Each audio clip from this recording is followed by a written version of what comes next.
നിങ്ങളുടെ ഭാര്യമാരോടും മക്കളോടും ചോദിച്ചു നോക്കണം.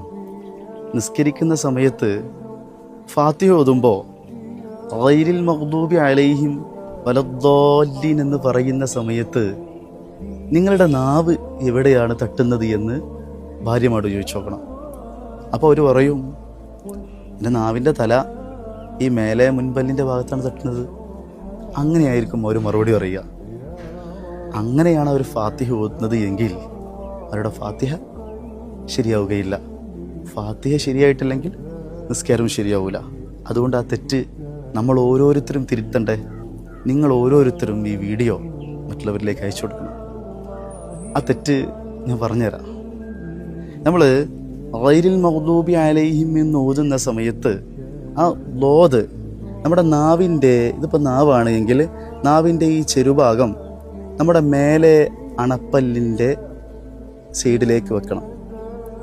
ഇപ്പോൾ നമ്മുടെ ഈ നാവിൻ്റെ ഈ ചെറുഭാഗം ഈ അണപ്പല്ലിനോട് ചേർത്ത് വെക്കണം. അപ്പോഴാണ് ലോദിൻ്റെ മഖ്റജ് കറക്റ്റാവുക. ഈ നാവ് നേരെ ഈ ഭാഗത്തേക്ക് തട്ടിച്ചു കൊടുക്കുക. ചില ആളുകൾ ചെയ്യൽ ഈ തലഭാഗം എന്ത് ചെയ്യും, നേരെ ഇങ്ങോട്ട് കൊണ്ടുവരും. ഇങ്ങനെ കൊണ്ടുവരേണ്ട ഒരു ആവശ്യമില്ല. ഈ ചെറുഭാഗം എന്ത് ചെയ്താൽ മതി, നാവിൻ്റെ ചെറു ഈ അണപ്പല്ലിനോട് ചേർത്ത് വെച്ച് പറഞ്ഞാൽ മതി. മേലെ അണപ്പല്ലിനോട്